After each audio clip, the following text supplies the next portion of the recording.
कुछ विपक्षियों ने खिंचवाकर उन्हें अपमानित किया है और उन्हीं के अपमान में मैंने चुनाव चिन्ह स्कूटर लिया, क्योंकि उनका सबसे पसंदीदा चुनाव चिन्ह स्कूटर था।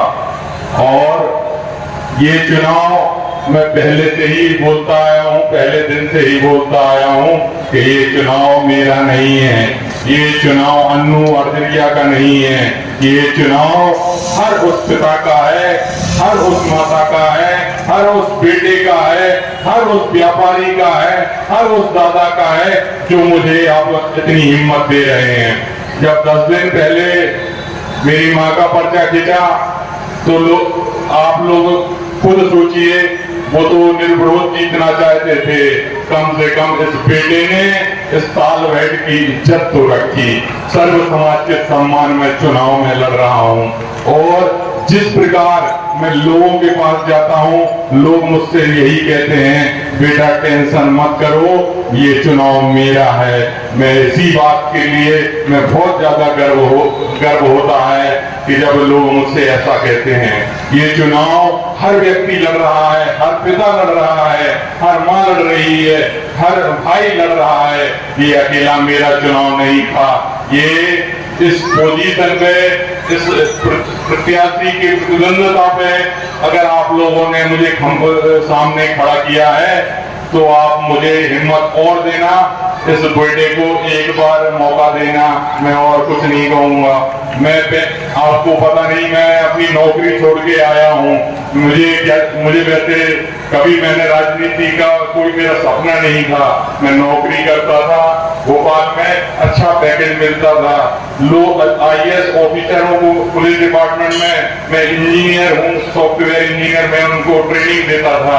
मुझे पता नहीं था कि मुझे जन सेवा का भी मौका मिलेगा। मैं जब प्रथम बार हम भीमराव अम्बेडकर की जयंती थी तब मैं पहली बार नगर पंचायत ऑफिस में पहुंचा तो मैंने सबसे पहले उसके चरण छुए, क्योंकि क्या बताइए मेरी कर्म भूमि न बन जाए। और आपसे मैं ये पूछना चाहता हूँ, क्या अगर मेरा पर्चा खिंच जाता तो क्या आपके वोटों का महत्व होता? क्या मैं आप लोग बताइए कि इस बेटे ने आप लोगों के वोट का महत्व विपक्षियों को बताया है और आप उन विपक्षियों को आपके वोट की आवश्यकता नहीं है, क्योंकि वो तो निर्विरोध जीतना चाहते हैं। इस बेटे को आपके वोट की आवश्यकता है। इस बेटे को एक बार मौका देना। मैं तालबेट की दिशा और तकदीर दोनों बदल दूंगा, क्योंकि मैंने बहुत सारी सोच, बहुत सारी कल्पनाएं मेरे साथ चल रही हैं। अब क्या है, जब तक मुझे मौका नहीं दोगे तब तक मैं आपको कैसे बताऊं। इस तालबेट में मैंने देखा है सबसे हर बार, अगर इस तालबेट में कोई भी ऐसा प्रत्याशी है जिसने सबसे ज्यादा परिक्रमा लगाए हैं तो वो मैं हूँ और कोई नहीं है।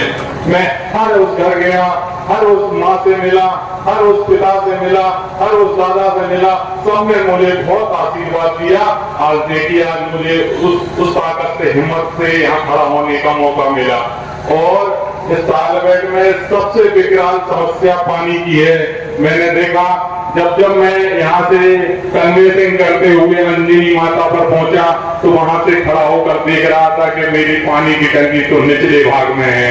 अरे मैंने कहा कि अगर ये निचले भाग में पानी की टंकी है तो कैसे उतने ऊपर पानी जाएगा, क्योंकि उसका प्रेशर जो मोटर का होता है बहुत कम होता है। वो आधे ही वार्ड में पानी जा सकता है, वो आधा नगर हमारा सूखा रहता है। और मैं देखता था सुबह सुबह मेरी माताएं पानी भरने कई किलोमीटर जाती थी, मुझे बहुत तकलीफ होती थी।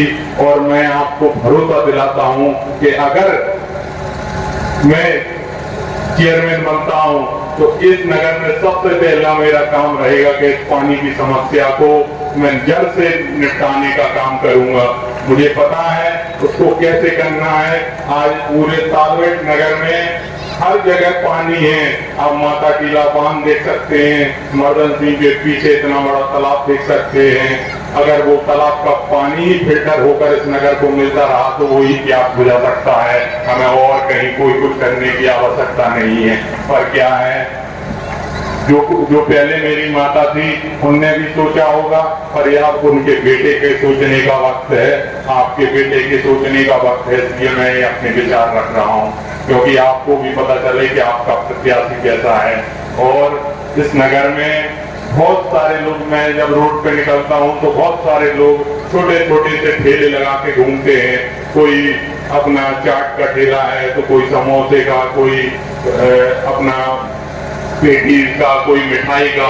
तो मैं इन सबको एक संगठित करके एक चौपाटी का रूप दूंगा। आप बड़े बड़ी स्मार्ट सिटियों में जाएंगे, वहां देखेंगे कि चौपाटियां बनी हुई हैं, वहां पूरा परिवार जाता है और वहां व्यंजनों का स्वाद लेता है। मेरा दूसरा सबसे बड़ा काम रहेगा कि इस नगर में एक चौपाटी की स्थापना करूं मैं।